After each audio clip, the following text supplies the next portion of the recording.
Toronto Maple Leafs are making multiple moves as they have made some huge changes ahead of their next game. But not only that, following yesterday night's ridiculous game, Berube revealed not only what he said to the team, but he called out his team. We're going to break down exactly what happened there, as well as a bunch of other updates. There are a lot of changes to go over today, folks. But before we get into it all, quick reminder to hit that subscribe button if you're enjoying the daily Leafs content. There's lots to go over today. The Leafs are obviously coming off of a fantastic win, a much needed win, and one where Craig Berube, it started to be revealed that he got very mad at his team and he still called them out. And let's start with that. But you're going to want to stay tuned until the end because there was a lot of moves, including a return surrounding a player a lot of us have been waiting for a while. So obviously, during yesterday's game, we had a post-game video on it last night. Feel free to check that one out after you've watched this one in its entirety. But Berube was upset, and we figured, and we said in the video, I wonder what Berube said in between periods.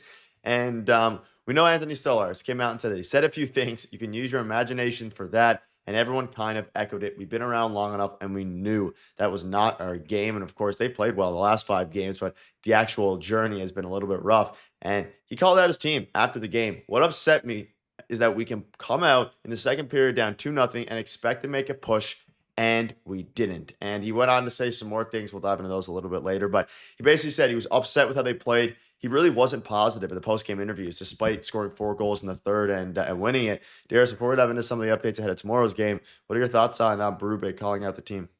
Well, I think for us, like you mentioned, we did a post-game video, and for us, that was an exciting way to end the game. So we were excited about it, and we're going to talk about how the Leafs, put together a really good period there and kept it simple, which is something I want to get back to later in this video, keeping it simple, and we're able to pull out that win. Very exciting. So we were happy about it. But if you're on the team and you're the coaching staff, I can understand why Berube was not happy whatsoever. I mean, where were you guys for 40 minutes, right? Like, you cannot do that when you're playing against really, really good teams. And obviously Pittsburgh's off to a hot start, but teams that have more experience, when you get to the playoffs, you can't do that because they won't allow you to have any oxygen come the third period, right? So he was really mad about it. He also said that, stop me if you've heard this before, because we heard it in the playoffs last year. The reason that they didn't come out flying in the second period is all between the ears. It's all mental. For some reason, they did not get up for that second period.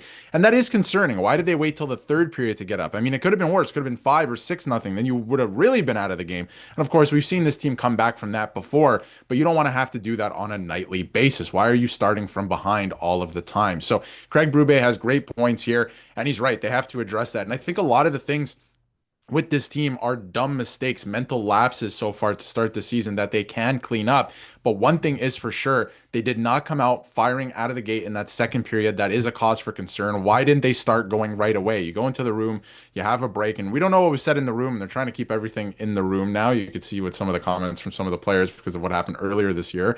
But something was said in the second to the third period. That is for sure, because they kept it simple. And that's the thing with Berube. With his system, if you keep it simple, you do the right things, you'll be rewarded because the skill that these guys have will shine through. But if you're trying to do it by yourself and trying too much, it's not going to happen for you. Not in this system. Keep it simple. They did that in the third period and they ended up coming out with the win. But where were you guys for 40 minutes? Yeah, Berube was upset, and again, you look at it from the grand scheme of things. You're coming out okay here in the last 5 games, but the way they've gotten there hasn't been great. Anthony Stolarz spoke out on Austin Matthews as someone that's taking a lot of criticism early on this year, and he said he's blocking shots, he's snapping draws back, just getting his stick in lanes. To be honest, since the video we had a few days ago, he's looked a lot better. Back-to-back Yep. games with goals. He's playing a complete style of hockey. And yesterday, in 22 minutes, 4 blocks, had a goal, and had his best period of the year. So let us know down below what your thoughts are on that. Do you think the Craig Berube call-out is warranted? Absolutely, it was. And I'd be curious to say what he actually said behind closed doors. But all of us were looking like that for a while, and luckily they came back in a way that was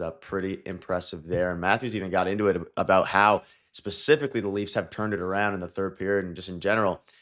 Energy and passion. It's always between the ears for this team. They have all the skill in the world, whether Mitch Marner's here or not. The core hasn't changed outside of that. So it's going to be interesting. But Darius, let's dive into some big things now. And we obviously have some new lines, some new changes happening, which is very interesting. So coming off of a 4-1 stretch, you don't usually see with Craig Berube a ton of changes in the midst of that stretch. However, you can see here that both Scott Laughton and Stephen Lorentz are wearing a regulars white jersey, with Eason Cowan and Sammy Blais projected to be healthy scratched tomorrow, which is quite interesting to me. Now, we know both those guys are NHL caliber players, especially Scott Laughton. They gave up multiple assets for him, a first and Nikita Grabenkin, who scored on the Leafs, I believe, in that game. But let's look at this now. So couple notes here. There's Robertson remains in. He's staying in once again. He survives the mini cut. Cowan and Blay out, and now you have a fourth line of Lawrence, Lawton, Domi, and Michelli also is factoring back into play here. A lot to dissect with this, but most importantly is that Nick Robertson is remaining on the team, and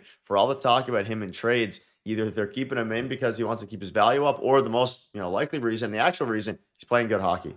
Yeah, he is. He looks good and he looked great. He was probably one of the best skaters. I know other guys were putting up points last night. He might have been the best skater on the ice. He was everywhere. He was doing everything. There's a couple times and certain things in his game where you're like, come on, move your feet, right? But he's looked good. Now that second line, the new look second line, they found something there in that third period, right? So they're staying together. Obviously, you have that loaded top line with Nylander back up with Matthews and Nyes, but now Robertson and McMahon are with Tavares. They found something in that third period. We'll see if that line stays together.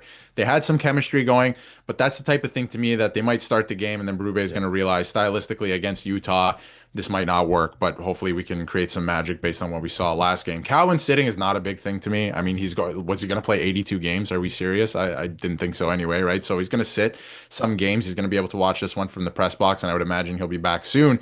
And the reason he's sitting is because you got two guys who you could use in the lineup in Steven Lorentz in a penalty killing role, and not only that, in the bottom of the lineup, and same with Scott Lawton coming back into the lineup. So Scott Lawton looks like he will make his season debut, which is crazy because we're well underway into November at this point, but making his season debut tomorrow night, which should be exciting with some new look lines as well. And Michelli looks like he's going to factor back into the lineup as well. So that'll be interesting. I imagine Michelli would have to get into this game. I mean, it's against his former team. That would have been horrific if he didn't get into this game. But the other thing to note, Nick, is, and something we didn't talk about, Stolarz wasn't at practice this morning, and neither was Brandon Carlo after blocking a couple shots late in the game yesterday. They're both fine. They're both expected to play tomorrow. So the defense pairings, I would imagine Riley and Carlo will be together, and then the rest will be the same. So it should be fine in that way. But Wall back on the ice as well, so that's good news. He's continuing his return to play protocol. But it's looking like Yarncroke, Cowan, and Blay will be the three guys on the outside looking in tomorrow night. Yeah, Michelli, you mentioned it, playing his former team. He was scratched the first time. I don't think Michelli being out is going to be something that's common. Yes, he had a rough start to the year, but these are probably the lines that I think Berube wants to stick with going forward, and have Cowan as the guy who comes in and out of play, which, I mean, whether that's better than his development down there in the AHL is still up to be, still yet to be seen. But Yarncroke getting scratched a fair bit this year. It's going to be interesting to see what they actually choose to do with the rest of this team. And yeah, the blue line, if Carlo, he will be good to go tomorrow, but I mean, you have Dakota Mermis in there instead of him as a placeholder, but of course you're without Chris Tanev still for a little bit. If the Leafs can continue to win and kind of tread water for the next few days, next few weeks while Tanev gets healthy, and then Joseph Wall can start to return and give Stolarz a bit of a break, like you mentioned yesterday, this team's in a good spot to actually make a push for the Atlantic Division, which is something that is pretty hilarious given how rough their season has been. But let us know rather down below what your thoughts are on the moves and Craig Berube's comments on the team, and hopefully they can take care of business tomorrow against a very decent Kraken team.